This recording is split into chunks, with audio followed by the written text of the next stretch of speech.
This house is supposed to look old, because it is old. Trouble is, we've put our blood and sweat into rebuilding part of it, and now we have a problem. Half this house is really old, and the other half is brand new. We literally milled the boards this year. Nature will gray everything up eventually, but that's not soon enough for us. So let's give this house our best tricks. Something for the roof, something for the siding, maybe even something special for the Pioneer cast iron.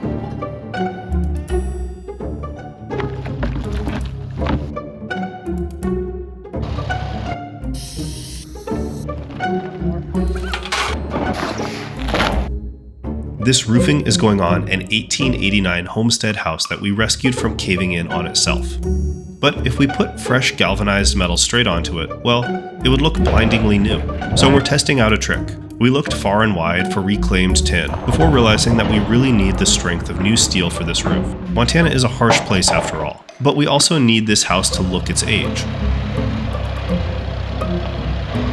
I don't know. It's kind of hard to tell if it's working. It's been about an hour, but the sun's starting to go down. I don't know how much of a difference that makes. All we're really looking to do, just knock the real intense shine off of it. Is that glare, that glare is gonna make somebody crash on the highway. We'd love it if this new galvanized, sooner rather than later, started to get a little more like the old galvanized. That weathered zinc gray kind of look. But you know, that usually takes about, 80 years. So I don't know. I hope this hack accelerates the process a little bit. I'm a pretty impatient person.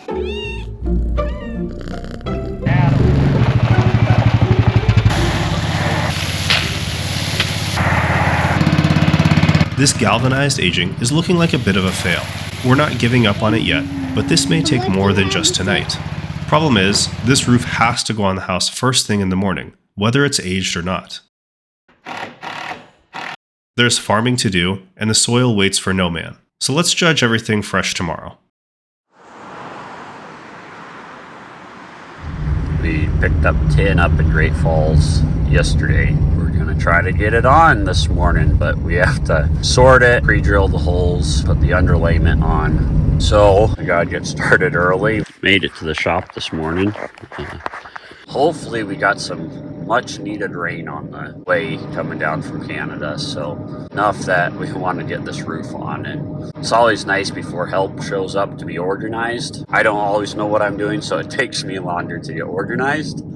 Well, we have a little birthday treat this morning. Jesse doesn't let me have these, and we can't cook them at home. We don't have a microwave, but guess what? We have one in the shop. So this is my birthday treat today. We had these when I was on the harvest crew every morning and got tired of them, but I always pulled the cheese off. Did you have your second cup of coffee? You ready for today? I did have my second cup. I'm Clayton. I'll be your narrator. Robbie is up on the peak. Brad is deadlifting metal sheets over his head. And Jesse is running them from the trailer to the man lift.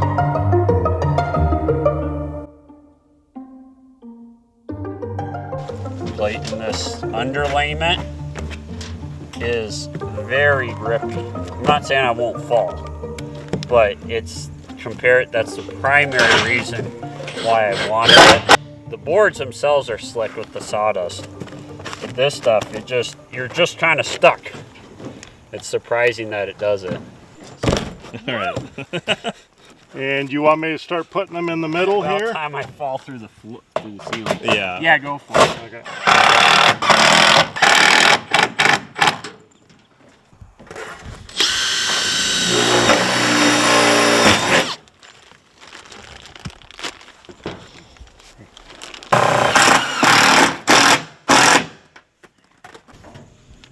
Oh, Sorry.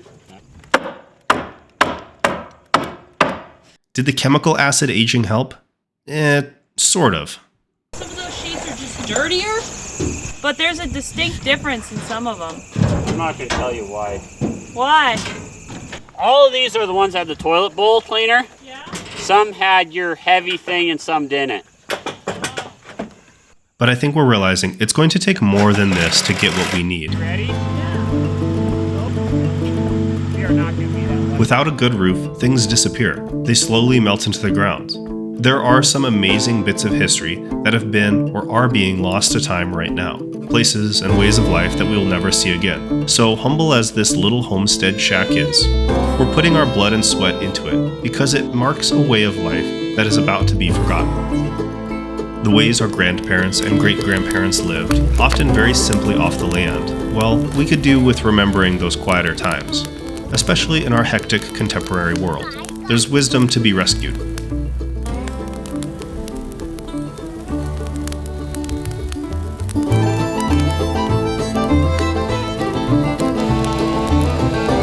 If you guys want to save some history with us and keep pioneer stories from disappearing, check out our Patreon or become a channel member. Your support buys square nails and puts a roof on this place. Next projects, we hope to be rescuing the Dovetail log barn and the railroad cook car, so come along with us. A big thanks to Mary for signing up this week. Okay, right now let's eat something and then get this roof finished. Okay, so we've got the hot oil going. The donuts are coming. Our first test one is well cooked, and that's good enough for me. Now it's time for more. I don't know if you'd call these true donuts. They don't really have much sugar in them. But what they do have is the ability to put sugar on them. And that's kind of what we're gonna do. So once these guys are done, we will roll them in cinnamon sugar. And then we have plum jam from our own plum tree, right guys? Yep.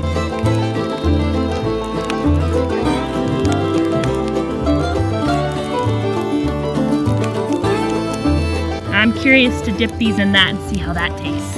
I'm sure this is the sort of recipe that a pioneer, when he was building this house the first time, he probably camped out here with his family. And this is probably the sort of food they would have cooked. After all, they didn't have an oven yet. They didn't have a cook stove. So something like frying over an open fire, yeah, that's probably how they cooked. And something like yeast bread dough, that's probably something they had. I don't know what temperature this oil is. All I know is that it's right. For what? That's a perfect one, Mommy. That is a perfect one. All right, let's get these out of the pot. Get them in some Freezing, sugar. Mommy. I know that sun goes down. It gets cold. Yeah, the sun's already down and I'm freezing. And I'm freezing. All right. The cast iron that Jesse is cooking with was just a rough hunk of pale gray metal this morning, fresh out of the factory mold. And that's how the pioneers got theirs too. They had to put some elbow grease into it before it was non-stick and ready to cook with. We did the same today. Any rust and dirt was scoured off. Then each pot was given multiple coats of oil, and the fire did its magic, carbonizing a thin layer of black goodness. With that done, the food was just moments away from being eaten.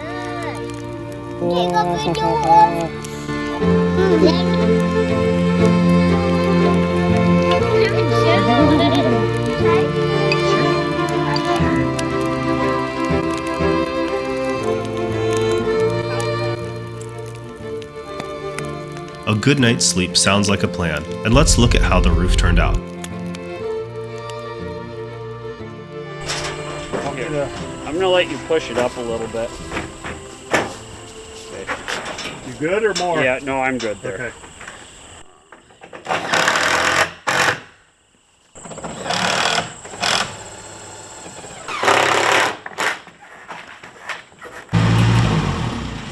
Wow, that was great. But no, with two people and it's a small building and it... That went really well. Yeah. And you're right about the rain. They're calling for at least a quarter, if not a half, if not a little bit more. So I saw one satellite, whatever you call it, and they had 3 inches. When 130 years ago, they didn't have forecasting like this. No. They didn't know. They're just like, oh, it's another beautiful day. I mean, they could see that the cows were laying down. I think people were a lot more in tune. No, there's they in tune. lived outside. We can know that we should do this Tuesday, not Thursday. Yeah, because we know the and even storm's coming. temperatures. It's like, you might go, oh, it's getting a little bit warmer, or the crows aren't flying this morning, so it's going to be a hot day. You have no idea how many hot days. No, You no, don't that's know. true. Anyway, that's just an interesting... That's one of the joys of modern life. Yeah, no, it is. That's why we busted our butt to get this on Yeah. when we did. Well, that is funny. Those 2 sheets are different. Yeah.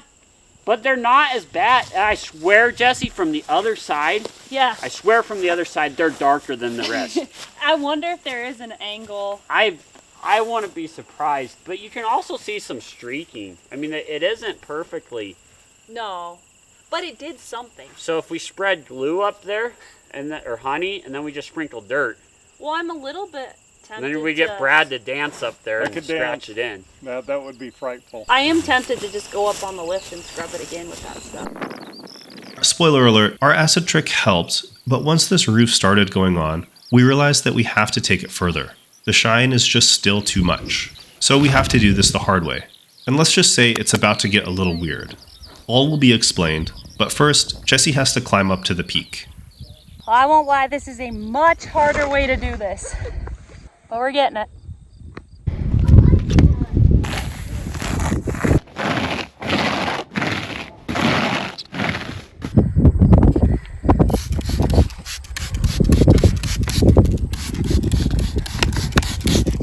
We did wrap the roof in modern underlayment, mostly for grip. This roof is steeper than any of us would like to be on.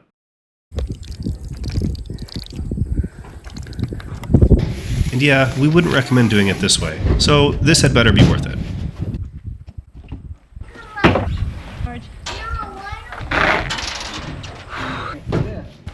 What are you guys building? Haha.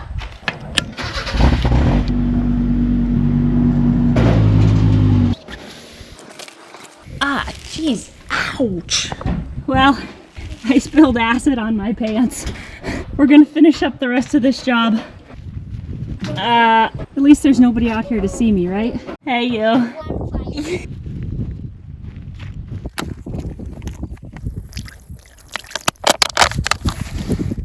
That burned. No joke. Stuff may be over the counter, but it's still acid. Okay, Dad.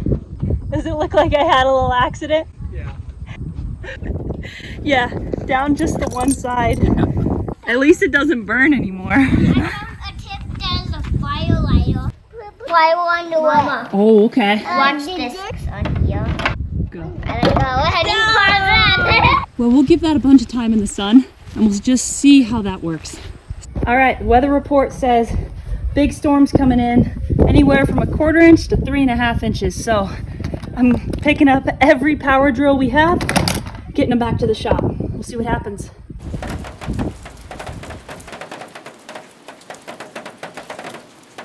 A gentle rain is rolling through. Don't you wonder if pioneers could read the weather? I bet this one would have surprised them. A good soaking and muddy roads have put us out of commission for a few days. But luckily, Jesse had tackled putting in the very first window before the storm hit. This is the first window this place has seen since the 1930s or so. This house has gone almost 100 years without any windows in it. All the original ones from the 1800s were broken out when this place was turned into a grain bin back in the day. Old cedar shingle nails. They stick out just enough to catch the window. All of this trim and most of this east wall, these are actually the original boards from the roof. So they were covered in cedar shingle, tiny nails. But those were the only boards we were able to really save. All the walls on the outside were originally put in with square nails, and you cannot pull the square nails out once they're in. They form this bond with the wood that is basically the wood just shatters around the nail. We lost a lot of boards trying to get them off this house. We met this blacksmith. We went to Bozeman. They have a historic pioneer house there where everybody dresses up in character and reenacts history. And they had a blacksmith there, really interesting person. And they were saying that these old homestead houses, most people don't ever attempt to save them. They just burn them down. And the number one reason is the square nails. Square nails are so strong that you cannot pull them apart once they're put together. So trying to disassemble a homestead house, yeah, it's quite a feat, but we went a different route on this one. We struggled through pulling all the nails that we could, saving the boards that we could, and now they're back on. And I really want to see what a window is going to look like in this spot. So let's get to it. One more nail. Ugh. And another.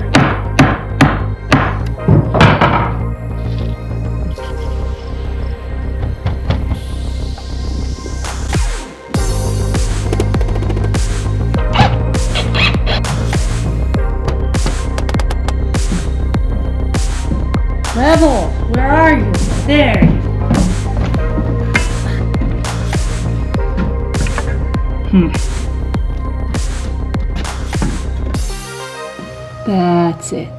That's it.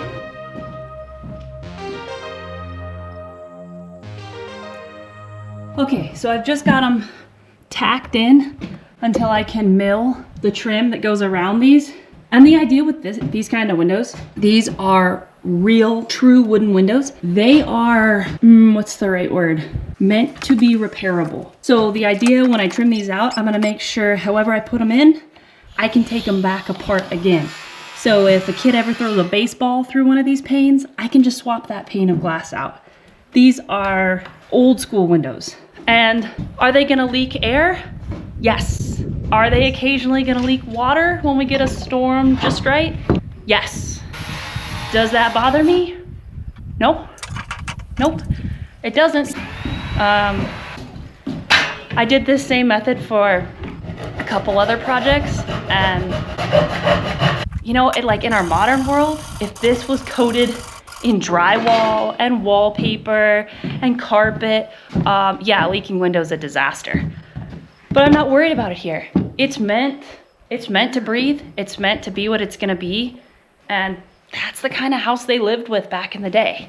If I get everything too tight and I caulk it and I button it up with house wrap, that's just gonna create problems later on. This house is gonna get some water in it, it's gonna get some wind in it, and it's gonna breathe. And that's what it's meant to do. Okay, next steps for me, I wanna finish trimming this window out because I wanna see what it looks like when it's all done. I'm thinking it's gonna be really beautiful. Why worry about other parts of this house that need attention when I could do something fun? So I'm gonna do it.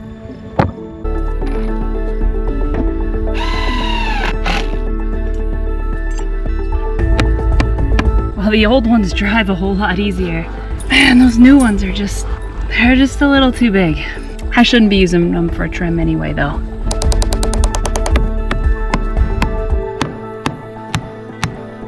Part of this may be romanticizing history a bit, and that's fair. But we wanted to know what it felt like, smelled like, sounded like, to live the way men and women did throughout much of history. They lived in nature, and not isolated from it. What do you guys think? Was there a beauty to life in the past that we have lost in our modern world? I mean, I'm grateful for modern dentistry and medicine. I wouldn't want to trade them. But what are the good things we've lost along the way?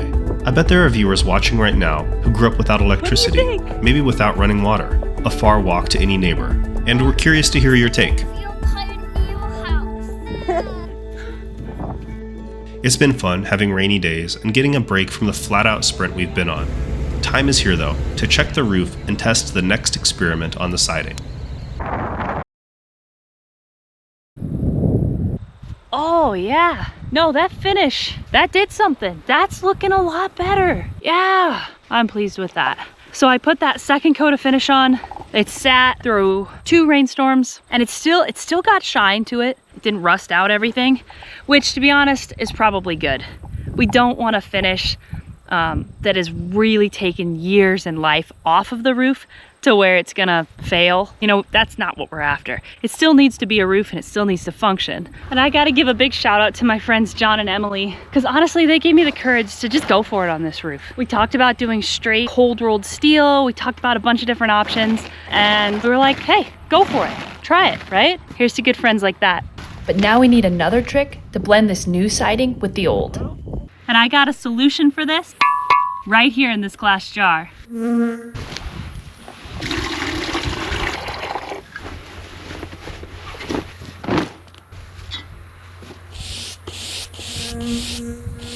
I've tried spraying this stuff on before and it works, but you kind of have to go over and over and over it. If you use a brush, it works a lot better. This solution is meant to jumpstart the graying process of the pine. It's a very simple recipe that's just accelerating the oxidation. Steel wool is soaked in white vinegar for 24 hours. This creates iron acetate, which reacts with the tannins in the wood. The lid is kept off to allow gases to escape. Hydrogen gas comes off of here. Then the steel wool is removed. The lid goes on and the magic aging solution is ready to paint. When the sunlight hits these boards, they'll get 10 years older in a matter of minutes. It's slowly going. Give it another week. It'll really start to show. At first, it kind of starts to look like a 1950s John Wayne Western movie set. I think that's a fair criticism. But this finish, just like the galvanized roof and the stone, they're living finishes. So with time and sun and rain, basically they're always changing. So it's not like our modern stuff where it's kind of one and done. They're gonna show every scar and every summer and every winter of their lives. It's meant to grow and change. Yeah, we just don't really build houses like that anymore. But another thing that I kind of wanted to mention, I think it's an easy accident with renovation shows, and we're guilty of this too. You can make it look like, wham bam, we did this, and then we did this, and then it was smooth and we did that. And that's just not reality. We try to show when things work and we try to show when things don't.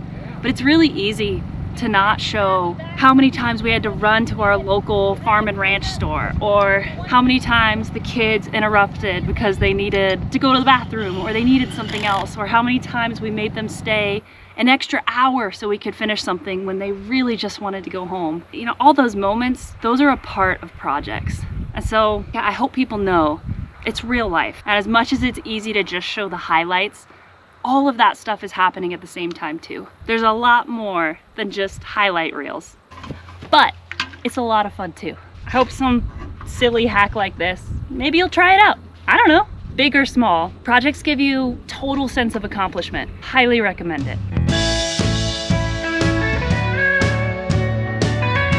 Before we jump-started this weathering process, we did the same thing the pioneer first did when he built this place. We gave it a good layer of tar paper. Some people stopped at this step, hence the tar paper shacks on the prairies. These were the best that the very poor could do. And this house got one better. It got horizontal siding. To try to save. Okay. So those ones, they're dark or whatever, but these ones have the... So we still have some of the old tar paper on this house, just kicking around in the field. This is the layer that was in between the two boards. It's just paper pulp. We couldn't find exactly the same thing, but we're going with paper coated in tar. That's as close to the original as we can get, but at least it's not plastic siding. So this one is the modern equivalent of that.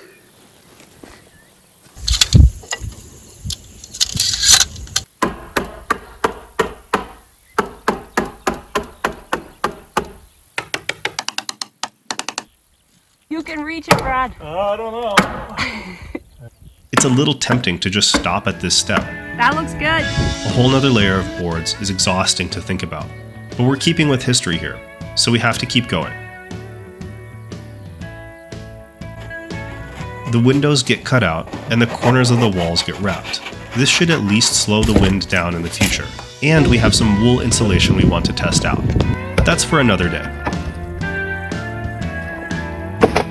Ta-da! The window's back. This house was originally covered with a final layer of horizontal pine boards, all from trees cut right here on the land. Some people look down on pine, but for us, it's our pine. It's noble, and it'll do. When my soul shall sally forth, let it be to the naked north, and in a lone pine desolate, achieve its fit and final fate. A pine by Arctic tempest torn, snow-scourged, wind-savaged, and forlorn. A Viking trunk, a warrior tree, a hostage to dark destiny. Of iron earth and icy sky, that valiantly disdains to die. Here is the home where I would bide, if trees like men had souls inside, which is, of course, a fantasy. None could conceive but dolts like me. That others vision heaven's gate. Dark pine, I dream, for me you wait.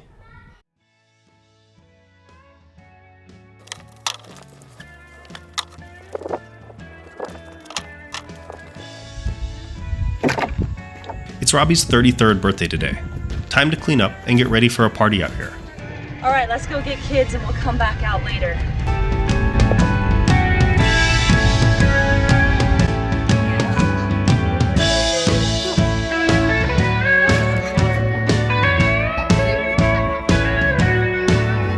This was a tough here for Dad. Me and George both had birthdays on Tuesdays. Lots of fun was had, and one gift harkened back to the first Montana settler in the family, Robbie's namesake. The very first name, Robert Jackson. No way! No way! And they're horses. Oh my gosh.